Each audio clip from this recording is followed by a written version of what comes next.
Alright, greetings, this is Gundis. I'm redoing Genesis 2. I did not like the first version of Genesis 2, Genesis chapter 2 that I did from the Brennan Septuagint. I hope I'll make better notes this time. Hope I'll keep better track of things, points of interest, and then follow up on those afterwards. Alright, so before I start, some words of note. Alright, so this is Bible Hub. Here is Genesis 2. You can read it in parallel chapters, meaning that you can read multiple chapters at the same time. Now, over here you have the Brennan Septuagint translation of Genesis 2. I'm going to be continuing from where I left off, the creation of man, which is verse 4. Now, over here, you see I'm starting with the same place, the creation of man, but this is the Hebrew along with it next to the English with the English pronunciation of the Hebrew. Now, it's important to note that I don't quite understand the Hebrew language, but I do understand some important points. First of all, it's kind of confusing that they use a whole bunch of different names for God. Second, like Elohim, and then you have Yahweh. So I hear a lot of people saying God's name is Yahweh. Well, I guess that's not true because that means the Lord. And this one means God, so they both can't mean God. It's like saying you have two or three different names for the same species. The species will only have one name in one language because it'd be too confusing. I can understand having a different name or a nickname or an additional name, but you can't have a name like you can't have a name that says your purpose is to burn things up, or and then say no, the name might have a second name which states my purpose is to cool things down. I guess what I'm saying is you can't have a God and then say it's a God of peace and then say it's a God of war. You know, it could be a God of peace or it can be a God of war. Those things are too contradictory. It's like saying, oh, I have a God for the top of the mountains, but not for the bottom of the sea. Sorry, clicked on something there. You know, it's like saying I only have a God for one thing, and then it's like, no, peace for two things. No, it's a little confusing. Now, I do hear some people saying that God's name is no, nope, that's not a mark on my screen. I do hear some people saying that God's name is Heya, which is right over here, 1961. Doesn't look like Heya, right? If I click on it and open it, just let me click on it, open it. This page, you will get 1961, Heya. This doesn't come out to be yin ya, yi. What was that again? Yi yeah. See, it doesn't come out to yi yeah. It comes out to being Heya. So I don't understand Hebrew, because the phonetic spelling says it's here, Heya. And the transliteration is Heya. But people only pronounce it Heya without the H on the end. And here all of the words that are connected to that one word. So I'm thinking that whoever was translating this did a really terrible job of it. Seems a little overly complex for such a clear language. It's like you can become a little confused with all these alternate meanings that are closely related, but it fared, followed, gave, go, gone, had not been. How can both had exist and not have exist? Or so from what I can guess of here to mean so far, it means to exist, which would possibly the defining quality of God, existence, the God of existence. It's like saying I'm the God of the universe. Get over it. There's some gods, they're the gods of death and destruction. Some gods are the gods of life, and some gods are the gods of all existence, encompassing everything. Alright. So why am I reading from the Bible, studying the Bible? It's because the Bible is a strong cornerstone of the law. It is a strong cornerstone of the culture and history that is shaped throughout the world and in many regions of the world, and it's been used to control much of the world. Now, it's faded mostly to the backgrounds and to the peripheries of people's minds and to its importance in world and historical events. Now, what does that mean?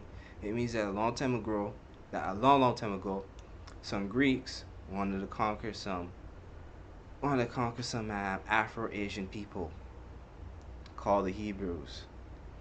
So they got a bunch of the books and they wrote a whole new religion to give to them, and they called it the Bible, or rather they called it Christianity. And the tool they used to give this to them is in the Bible. Now, I don't quite understand how that happened, but I really do want to know why. Because history's not about what happened in the past. The history is about what's happening right now. When you're looking back at events in the past, you're just using it to understand what's happening right now or will happen in the now that is later to become now, which is later. That was just so confusing what I just said. I'm just looking at historical events in the past to understand what's happening right now or what's going to happen after today. All right, okay. So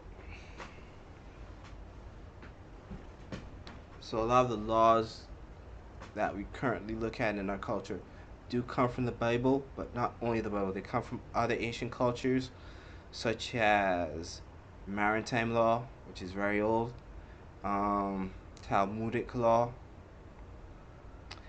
If anyone knows what that word means or where Talmudic law comes from, you'll know that I'm being a little redundant here. You'll also know that some of the laws come from Hammurabi in the legal concepts. Some of the laws come from Babylonian law and Roman law and other legal concepts that stem from other ancient cultures, especially in Western civilization. So I'm gonna begin. All right. I'm gonna start off from just after I left off. I stopped at the seventh day. God rests. So this is Genesis 2. Genesis 2. Brenton Septuagint. The creation of man, verse 4. This is the book of the generation of heaven and earth, when they were made, in the day in which the Lord God made the heaven and the earth, and every herb of the field before it was on the earth, and all the grass of the field before it sprang up. For God had not rained on the earth, and there was not a man to cultivate it. Verse 6. But there rose a fountain out of the earth, and watered the whole face of the earth. Verse 7. And God formed man of the dust of the ground, and he breathed upon his face the breath of life, and he became a living soul. Okay, I'm having a little fun with this. The planting of the garden. And God planted the garden eastward in Eden. Okay, usually they spell it Eden. I wrote it down over here in my notes.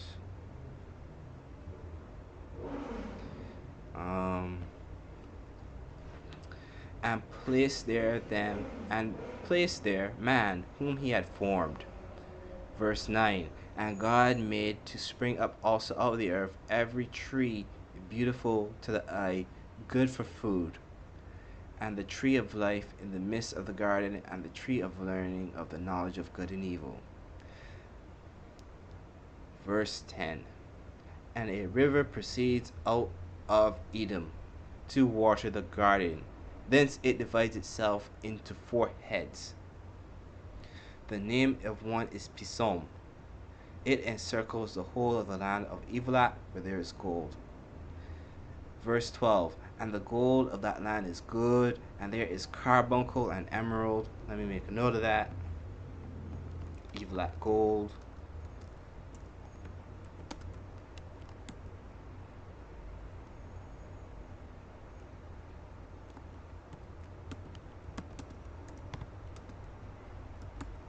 One was carbuncle.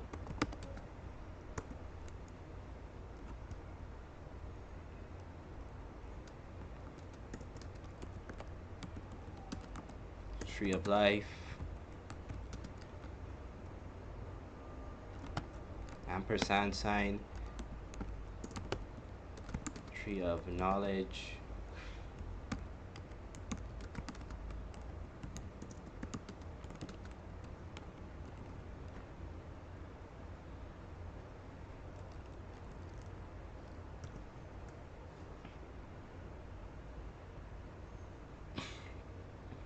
And the name of the second river, verse 13, and the name of the second river is Gihon, which circles the land of Ethiopia.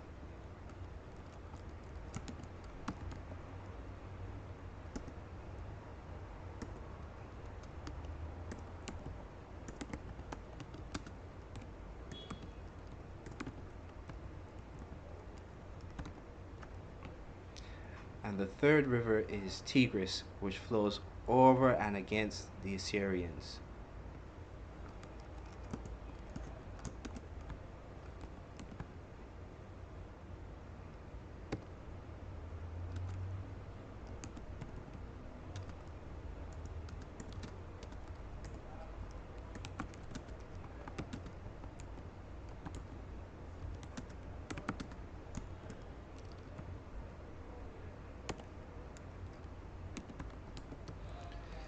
Alright, I don't know where they put over and against the Assyrians, but I guess it means it probably cuts through part of their territory and forms a sort of a border. Probably does surround it like it does the Gihon to Ethiopia. And the fourth river is Euphrates.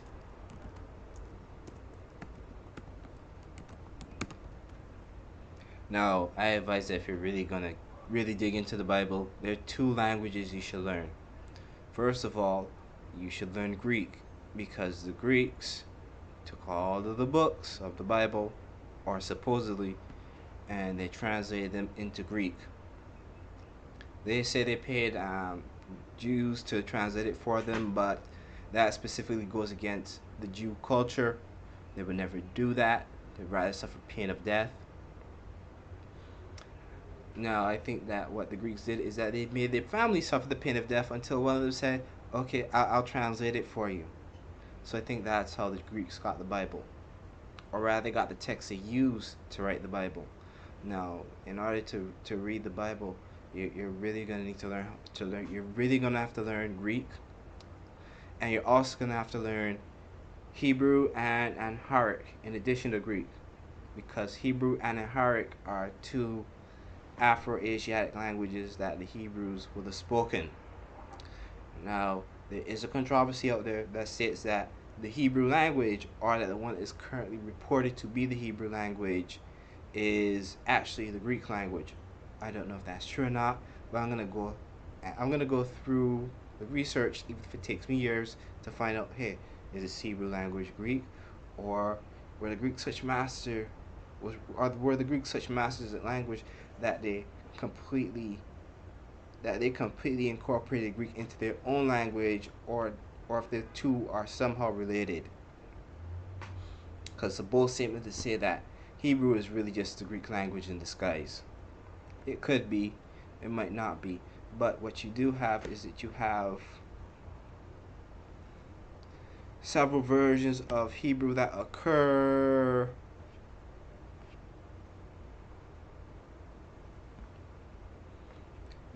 over time. So you have the Greek. So maybe they're talking about Greek and Hebrew. This is what they're talking about. That the Greek took their letters and the Hebrew letters and they started combining them to get this current alphabet that later evolves into Latin. Now, you have the modern Hebrew, and then you'll have a later version of Hebrew with just dots all over and above these letters, which is just Yiddish. Many people say that is Yiddish. So when I see all these dots here, these are Yiddish dots to tell someone who's not Hebrew how to pronounce these words in that particular sentence or phrase. Now, before that Yiddish comes in, you go back to what most likely would be the original Hebrew, is this Paleo Hebrew or ancient Semitic Hebrew. You have early, you have middle, and you have late Hebrew. So my guess is that late Hebrew and modern Hebrew are somewhat related, but the Greeks were messing it up somewhere in the middle Hebrew period. So the Greeks copied this set of letters, because if you turn these letters 90, or if you turn each of these letters 90 or 180 degrees, what you're going to start to get is that this is going to look like an A if you turn it what we call upright or 90 degrees. This would become a B if you turned it probably 180 degrees, and so on and so forth for each of these letters. So that's what the Greeks did. They just took the letters and they turned them around a little bit. And they didn't particularly change the structure. They just changed the orientation of each of the letters. Now, I'm gonna go back over here. I'm not gonna stop with the Bible. I'm gonna go through other books. Oh the fun, all the fun books I have, because it's not just the Hebrew Bible. There are many ancient books, such as the Mahabharata, and also more modern books such as Black Indians. But you can't see this. Oh wait, you couldn't see the first one either. Such as Black. What? Alright, getting. such as Black Indians. I'm gonna probably read this whole book to you. And when I'm done, I'm gonna show you that almost every treaty these Black Indians made, because they're not Black Indians, they're real Indians. They made almost every treaty that they made with the U.S. government or just about anybody else. When it came time to pay up, they said, what treaty? We forgot a treaty. We can't see we don't see any treaty. Produce the paper. Well, you did produce it. You did produce your copy of the treaty, but we don't have any treaty registered for you. So sorry, Black Indians, but we think you're playing with us.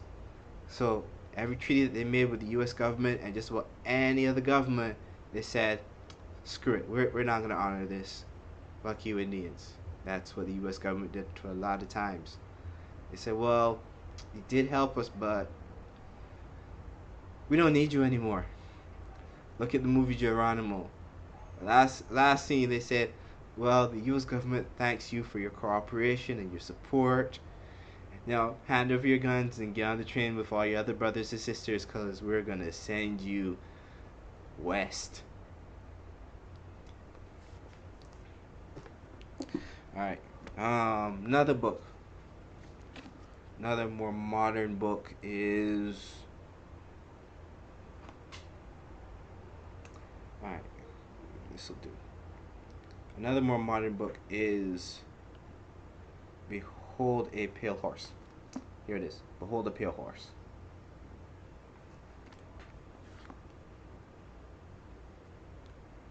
I'm not getting the hang of this orientation because it's confusing me up. Alright. Can you see it? Behold a Pale Horse. Alright.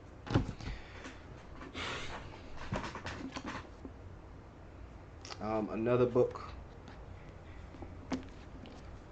that should probably be read is the Mahabharata. Similar stories. What happened was the original dark-skinned people of India who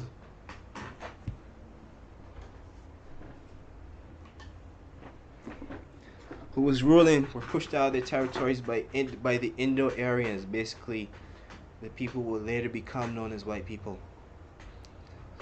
This also was true for not only Hinduism, but also for Buddhism. Love an intelligent person called Anthony Elmore of the Black Buddhist Foundation, International Black Buddhist Foundation, I think that's the correct name for it, talks about what happened to all of the black people who founded Buddhism and how they were pushed to the side. So this wasn't something that happened in one specific culture. It happened to a lot of different bloodlines with a lot of different inheritances. It's not just about the Hebrews. There are a lot of different bloodlines out there. Now, I have problems with the Bible since it seems like it's coming from the Canaanites, and the Canaanites, they don't have the right to inherit. They don't have the right to inherit a thing from the Bible, because Canaan later in Genesis is supposed to have raped Noah. Yes, Canaan is supposed to have raped Noah, which is possibly why Noah was so angry he wanted him to die, and why Ham had to come in and say and beg for mercy. So what Canaan's punishment was is that he got punished to having pale skin, aka being stripped of his melanin, and then stripped of any remaining birthright he had as a part of the Hebrew nation. He was also sentenced to being a servant, or aka a slave. Now, usually in the past, white people say, "Oh no, the Hamitic curse is having dark skin. That was the curse." But then later came out through science and discoveries that the dark-skinned people came first, meaning Adam had to come first, meaning that translation that they put into all their Bibles about having dark skin being the curse was utterly false and wrong, and they now had to change it in the future versions of the Bible. Alright, I went way off course, which you see my problem with the translation of the Bible, because if they're taking it from the Canaanites, then that's a big problem. Or rather, if they're attributing it to the Canaanites, that's still a problem. That means I have to now learn Hebrew for myself and go and find Hebrew literature from that time period and read it so I can have an understanding of everything that went on then. And not only that, I have to be reading all of history, because where did I get all my history from? I got it from white people, and I have their version of it, their way they said everything went down. And it turns out that everything didn't go down the way they said it did. Now I have to go back and relearn everything. Everything, because, well, this one guy, he says, hey, basically he's saying, hey, your ancestors wrote this will and they left it for me, although I'm their sworn blood enemy and we've been fighting since the dawn of time. And for most people that say, there's no way that's true. But yet, in reality, that's what's happening right now. For almost every history book and every depiction of history is saying, oh, your ancestors left us all your property. Oh, you're not even your ancestors. Where those ancestors? And so when I'm starting to do historical research, I'm finding, wait, the people who say they are the inheritors of the primary bloodline of Adam, they're not. Because when I look at biology, it says you have to have the primary features of that creature to be its direct descendant. Everyone can say, oh, I'm a descendant of Adam, and you can get all iffy with it. But if we was talking about dogs and cats, or if we was talking about lions and moose, and if I don't have a lion's mane and I have a moose's horns, you're going to tell me, no, I'm not a moose. I'm not a lion. I'm a moose. You'll tell me that I'm a moose if I have a moose's horns. If I had a lion's mane, you'd say, yes, you're a lion. You say, no, you're not. You're not. Depending on what dominant features that I have inherited from my past parents. So I'm now looking at genealogy from a practical, biological standpoint, as you would apply it to every other being on this planet. See, when humans apply genealogy, they get a lot of, they lie to themselves a lot. So now I'm looking at genealogy from the same way we would apply it to every other creature, just like any other animal, or plant any other animal or plant. And I'm finding, oh wait, all these people claim that they were first and that they were Adam. They're not. The first Europeans, Turns out that those are actually black African people. What I say? Yes. They're testing all the bones all over the planet, and it's coming up, not even black, it's coming up nigger. It's coming up Negro. They tested the bones, the oldest bones all over the planet. It's not coming up Caucasian, it's coming up Negro. And I'm sorry, Caucasian people. You can't both be the newest people on the planet and the oldest. It don't work like that. There's only one or the other. You can't be new old or old new at the same time. Alright, so let me continue on. I really went off course there. Well, I should save that for the end. Okay. The forbidden fruit. Verse 15. And God took man whom he had formed and placed him in the garden of delight. Oh, he calls it the garden of delight. To cultivate it and keep it. Verse 16. And the Lord God gave man. Is there a man there? No. And the Lord God gave charge to Adam, saying, of every tree which is in the garden thou mayest freely eat. Verse 17. But of every tree of knowledge of good and evil ye shall not eat, and whatsoever day ye eat of it, ye shall surely die. Alright. Adam is not the name Adam. Adam is a species name for man. That is what the species name of man would be in the Bible.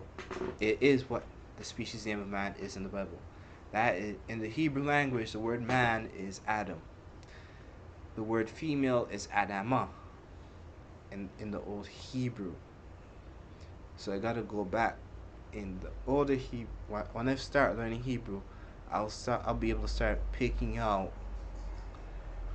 what is and what should it be in these English versions, because in these English versions you got like how many different versions, and in each version they put in new stuff or they take up stuff, which is so odd. Alright, I'm gonna continue and then come back and make notes.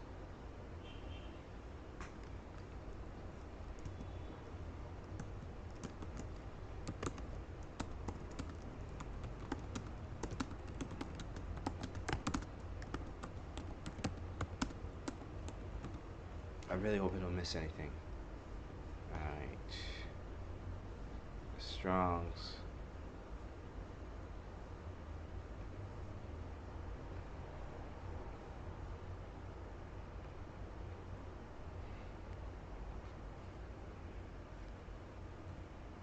So this is Adam. They said, see here it says man, and you see here Adam.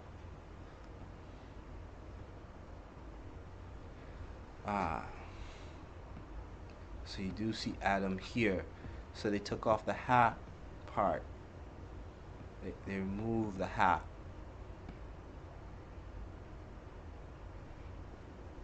Let me go over the Blue Letter Bible. Man.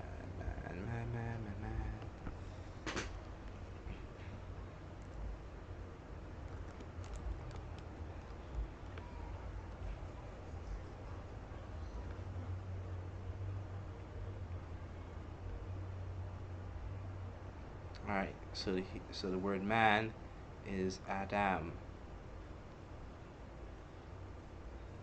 Strong's H120. Adam. Oh, it's Adam. Adam.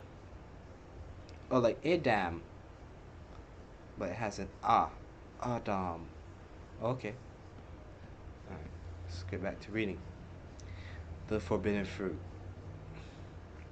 Verse 15. And the Lord God took man, whom he had formed, and placed him in the garden of delight, to cultivate it and keep it. Verse 16. And God gave a charge to Adam, saying, of every tree which is in the garden thou mayest freely eat. Verse 17. But of the tree of knowledge of good and evil ye shall not eat, but in whosoever day ye eat of it, ye shall die. So he gave him clear instruction, easy to follow. Adam names the animals. Verse 18. And God said, it is not good that man should be alone. Let us make for him help suitable to him. Okay, so So this is odd right here. Maybe they're just talking about everything that happened on the sixth day in a compressed form. But if God was already making female and male of every animal, why didn't he just make a female and male man? Well, seemed odd. Verse 19, and God yet farther. Verse 19, and God formed yet farther out of the earth all the wild beasts of the field and all the birds of the sky, and he brought them to Adam to see what he would call them. And whoever Adam called any living creature, that was the name of it. So God gives Adam to name the creatures. Ain't it strange that we always use Latin to name all the animals? Let's go back over here to the last page. Alright, we got the Hebrew language and Latin, which has its ties in Hebrew, but we use the names in Latin to name the animals. So wait, are we saying? Am I saying that really Latin is just a variation of Hebrew because it's still being used this day to name animals? It's highly probable. Yes, it is.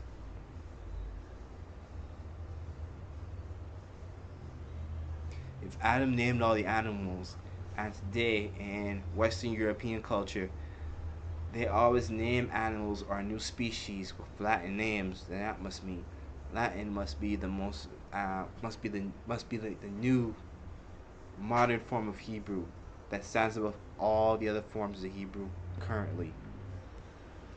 Probably for the ones that the Greeks made.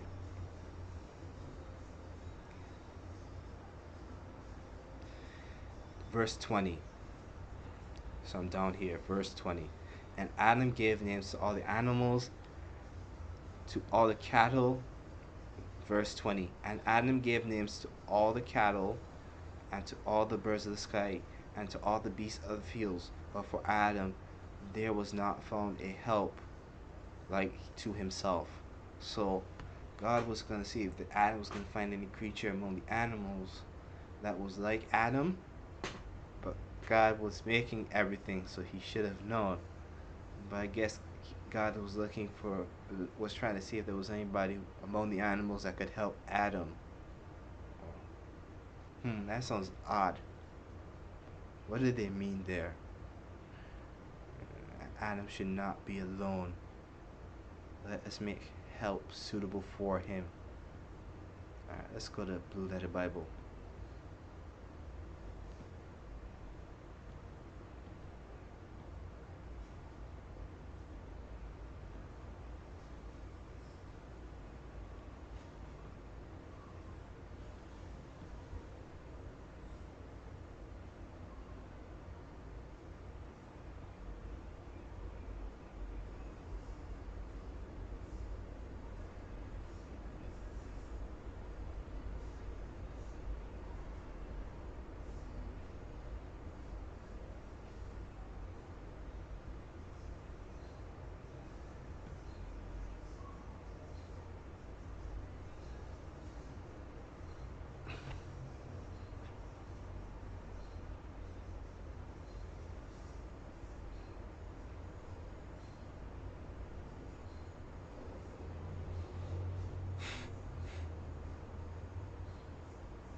I'm still not clear on what they mean when they said Adam needs some help, or that Adam shouldn't be alone.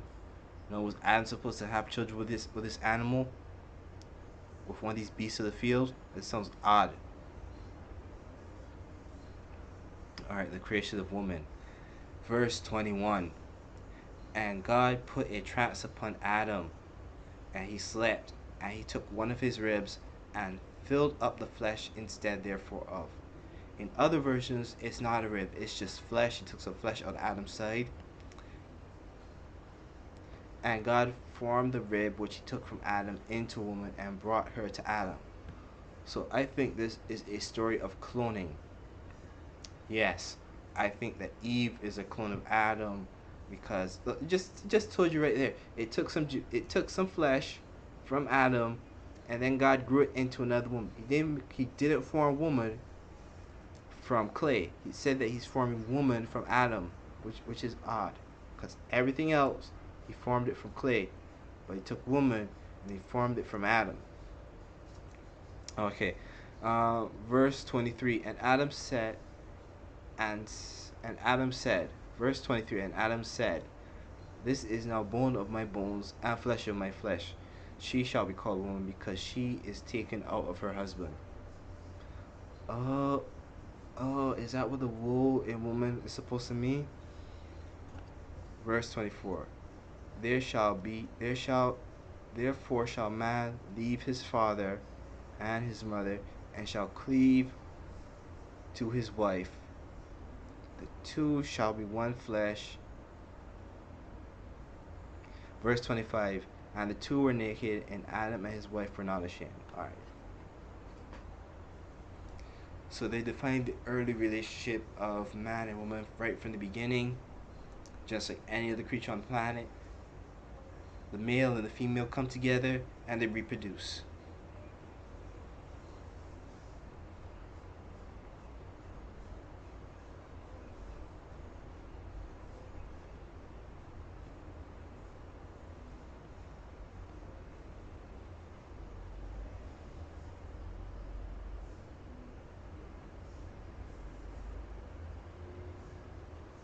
Great, I can feel my brain growing in my head.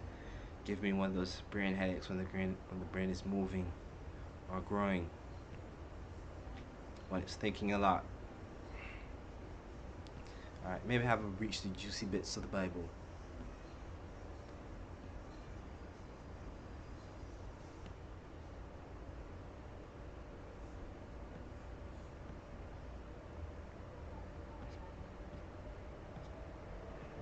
Alright, where does this translated? So where does this Hebrew version end off?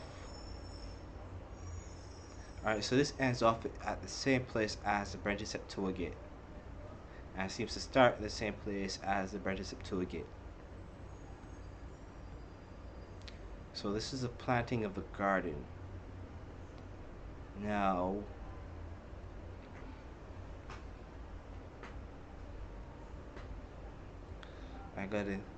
I have to do much more learning about the Hebrew language. I'm sure that when I have enough knowledge, I'll come back to this page. But if you want something easy to go through, you go over to this side. Let's go down here to the bottom.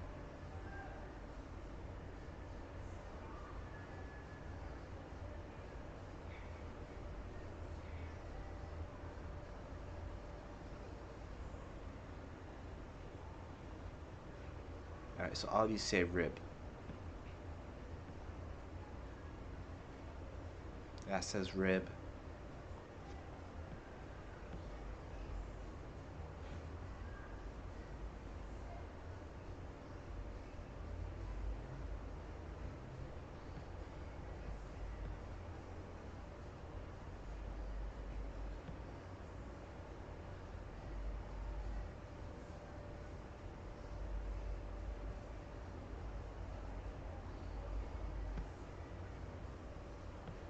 So let me see if hasela really means rib.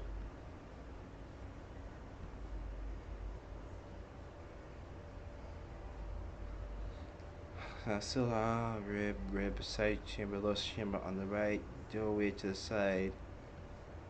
Alright. Where did I read that God only took some flesh out of man to make woman?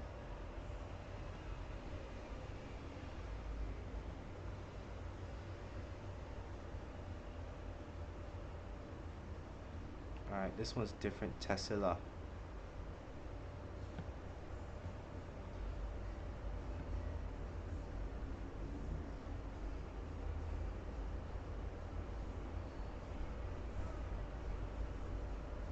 Okay. So over here they use Tesla. was that like the Tesla car? So they use Tesla for rib here.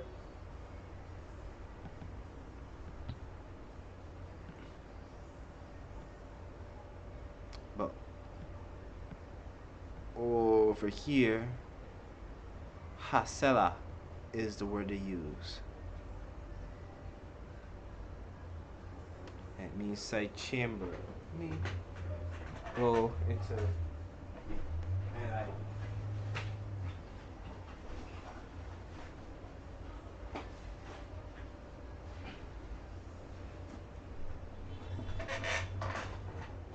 Because I also got the NIV footnotes.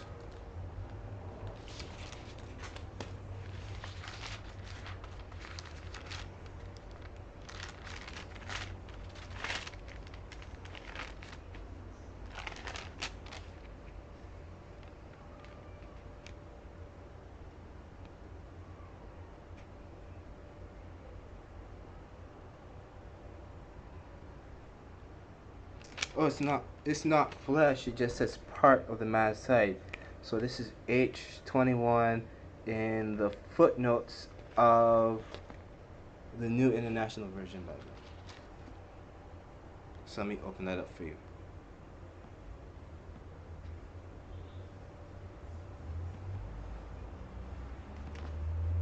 Alright, so this is New International Version. Down here at the bottom of the page it says H21. So up here is verse 21.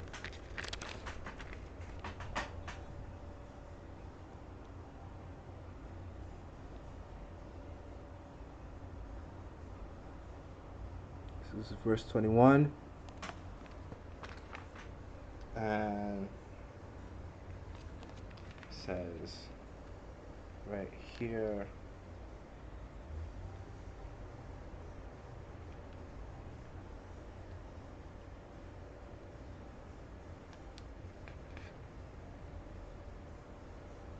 good, it's centered right there above, right there where my finger is.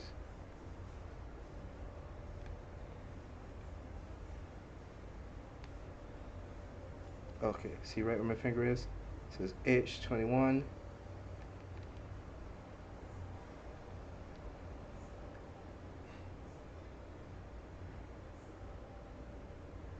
Good. You should be able to see it clearly. Or part of the man's side, or out of the man's side. That says, or took part of man's side. You will have to rewind a few seconds and pause it. Alright. Alright, so why did I go through all of that? It didn't necessarily mean rib. It just meant that they took some of man to make all of woman. And that could have meant the species of man to make another set of people. Maybe to make another tribe. Could be. Because it seemed here that we're talking about entire species. Because back in Genesis 1, on day 6, it says God made all the animals and then made man and male and female in Genesis 1 on the 6th day. Alright.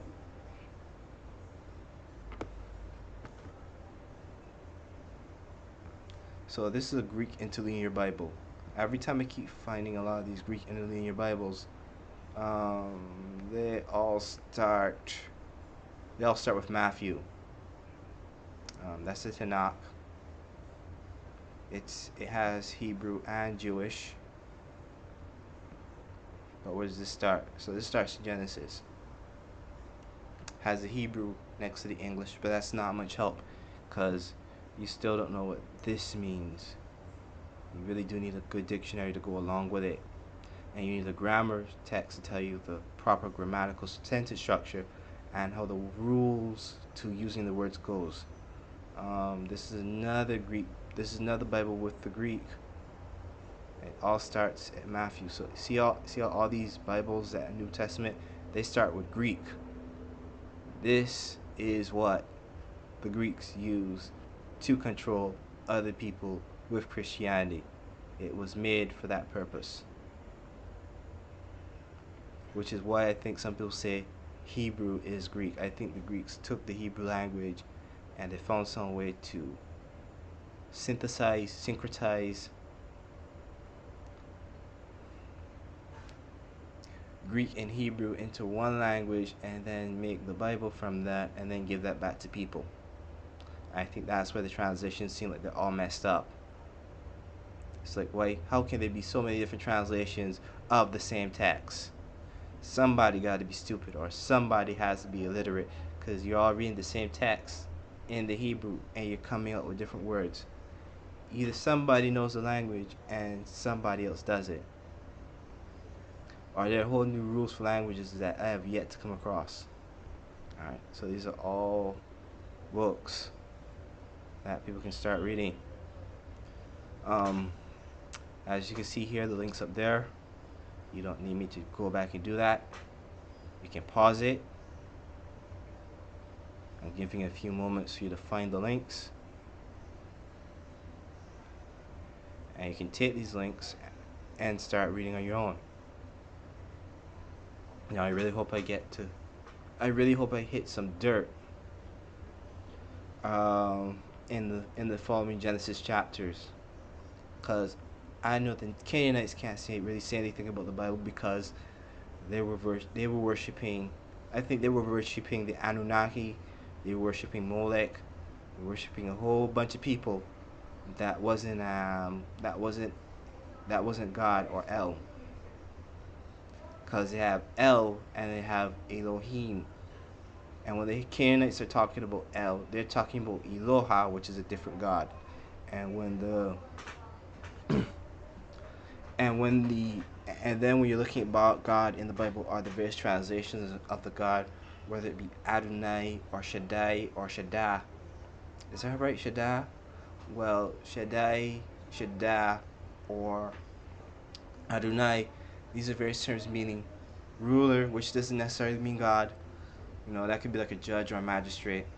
And Shaddai is ruler of power. I think that comes translates to ruler of powers or ruler of hosts, like ruler of armies. So again, that's like another, that could be a general. But I'm going to go into those translations, pull the words out, figure out who was talking about whom, because it seems like they're using God all willy-nilly.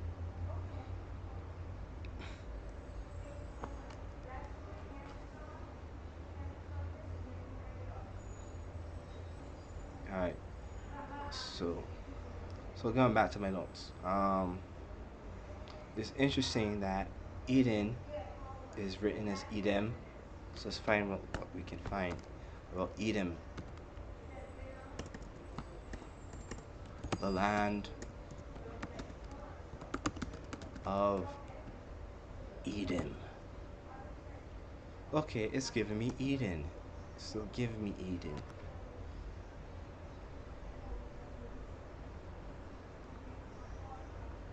Let's go to Wikipedia.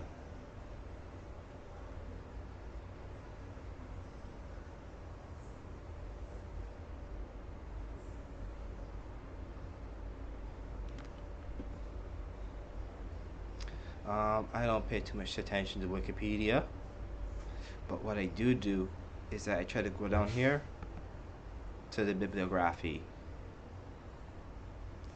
to find out the text that they did use, and then you go to that text, you read that instead.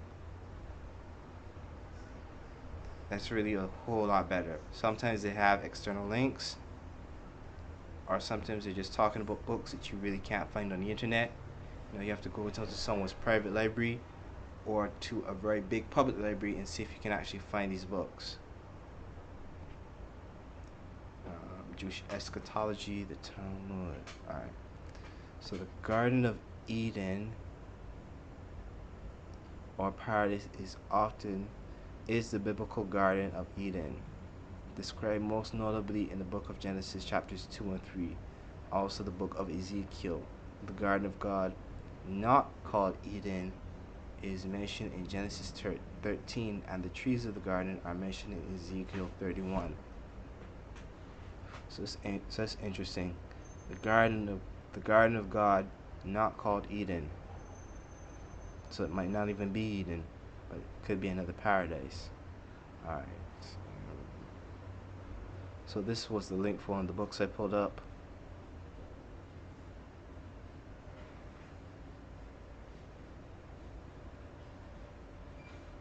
The Apocalypse of John reverses the expulsion of mankind from the garden, but otherwise does not conceptually go beyond the Septuagint. To him that conquers, I shall grant to eat of the tree of life, which is in the paradise of God. So Adam wasn't kicked out of the garden; he was kicked into the garden. He had to fight his way into the garden of God. All right, that's interesting.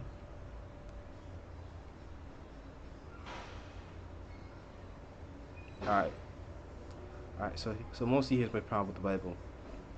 All right, people who don't come from the Bible, or rather, people who are not the inheritors of the Bible's prophecy, or the biblical inheritance of whatever you could call it, they're the ones bringing you the Bible. They're the ones going all over the world, naming every place they go after the Bible. Are these people the Jews? Are these people the real Jews? Are these people the real Jews? Is this the real Israel? Is this is this Jerusalem, Perusalem, Salem? No, is that area the real Israel? They're going all over the world. They don't know what they're talking about, but they tell you, yeah, we know everything about the Bible. Alright, so even Bible Hub is quoted by Wikipedia. Alright. So there are questions about the location of the Garden of Eden. Bible geography and chronology. Now, because the Greeks, or by extension Europeans, are the people go who go trading around this Bible and Bible history. Everyone's is questioning. Well, you're all promoting this history, but you don't know exactly if the history is true or not. And I don't think that's the case. I think what's happening is that much of the history is being hidden and then being revealed in parts and pieces to suit European culture, or rather to support people who are generally considered white, but they're not white. They're generally considered European, but they're not European. Because who were the first Europeans? It turns out that their bones go back to people that are considered Negroid or African. So it turns out that the first Europeans was in fact Africans. It turns out the first everybody was these dark-skinned people that they called Negroes that was going all over the planet before everybody else. But everyone's like, we'll just ignore their history and destiny. So the Negroes aren't just one people; they're many different peoples. All right. So let me go back to my notes again. All right. All right. So where is Eden?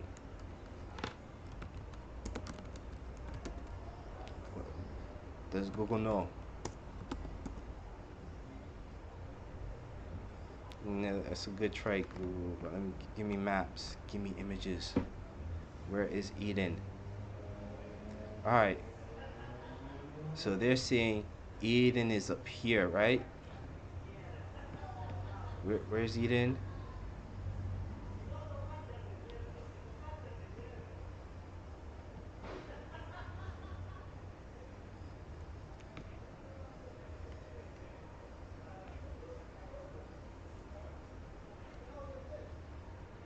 Nope. It's giving me someplace in New York.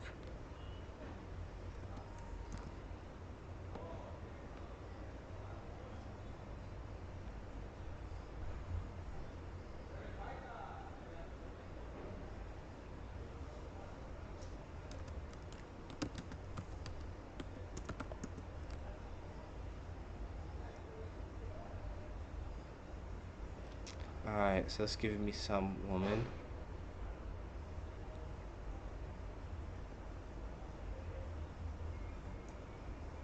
Oh, she is a horse. Alright. Where is Pison?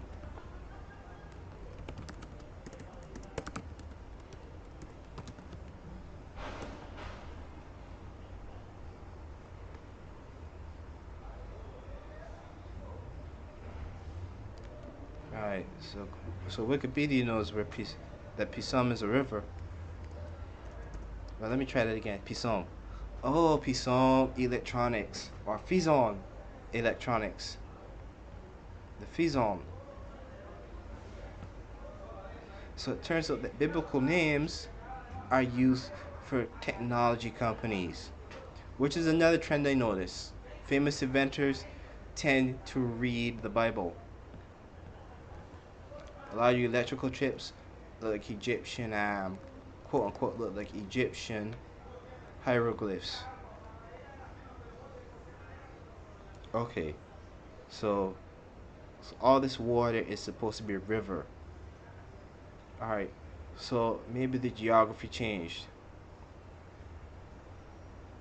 So let me go back over here. It's saying that Eden is all the way up here in Iraq. Let's go out. Dusty ass Middle East. Yeah, that's the center of um of all life. You know, you could have had the center of life all up in here, all over here, all over here. But the center of life is in a virtual dusty desert with almost no water and almost no forest. Look at this. This is green. This is green. Boy, this is real dry to have a garden. And then they say, the garden's over here in Israel.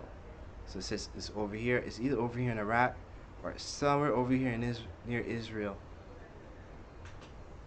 where it's so dry, so little water. All right. So there's even an Eden in Texas. As I was saying again, you had these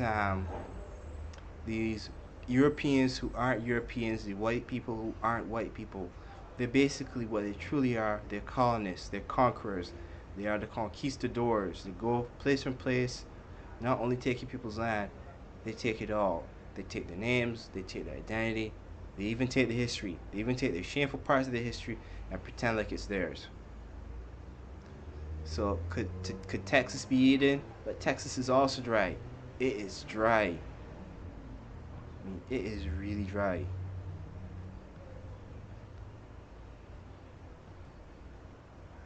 So here is a rendering of where the Fison River should be in relation to the 4 other rivers of the Bible: the Tigris, the Euphrates, and I guess let's go to this web page. Rivers of the Bible and the Garden of Eden. So this person was tracking the Tigris and the Euphrates to see where in relation to Assyria and to the other 2 rivers you could find it, where you could find Eden. So this person was tracking the rivers mentioned in the Bible and was trying to figure out, well, could this be it? Could be this where it is? Now, I don't think this is where the Garden of Eden is, because I'm going to do a little trick here.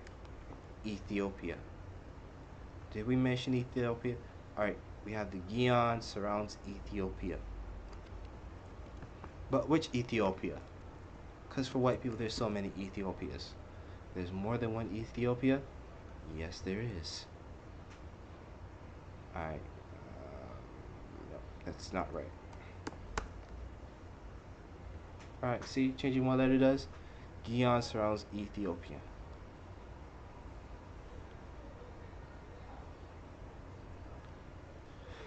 Alright, Tropical Bible, 3 books of the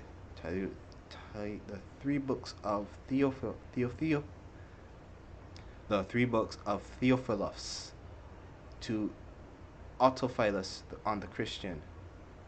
complete the complete Nicene church. Alright, that's enough for there. Goodbye. I'll come back and do more tomorrow.